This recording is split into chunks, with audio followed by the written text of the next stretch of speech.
नमस्कार. तर स्वागत आहे सर्वांचं मिनी ब्लॉगमध्ये. आज काय मी फटाफट सकाळी लवकर आवरलं, चहा नाश्ता करावा म्हटलं, पण दाताने काय खाता येत नव्हतं. मग मी चहा बिस्किटच घेतलं आणि आपले आले ना कामावर आल्यावर मी नवीनच लॉटवर बसलेले होते. आज घेतल्या होत्या ह्या महालक्ष्मीच्या मूर्त्या, जेणेकरून आपण दिवाळीला त्या वापरतो. मग काय केली सुरुवात, पहिल्यांदा तसाची साडी मारून घेतली. साडी हिरवी मारली, कारण की बाजारामध्ये मार्केटमध्ये तर हाच कलर जास्त मध्ये हे चालतो. मग आम्ही फायनली सगळ्याला हिरवी साडी मारून घेतली. त्यानंतर काय मध्येच माझं पार्सल आलं. पार्सल काय खास नव्हतं, लय मोठं एक छोटंसं पार्सल होतं, घरामध्ये डेकोरचं होतं. फ्रेम आली होती माझी एक, ती दाखवते बघा मी माझी फ्रेम कशी होती पहा तुम्ही. छानशी फ्लावर्स फ्रेम होती फुलपाखराची. मग काय साडी मारून घेतली आणि कमळही मारून घेतले, जेणेकरून फास्ट सर्वांचे कमळ मारून घेतले.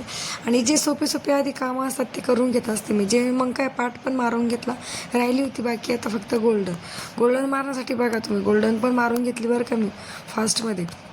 आणि हातावरची ते मेहंदी पण काढून घेतली.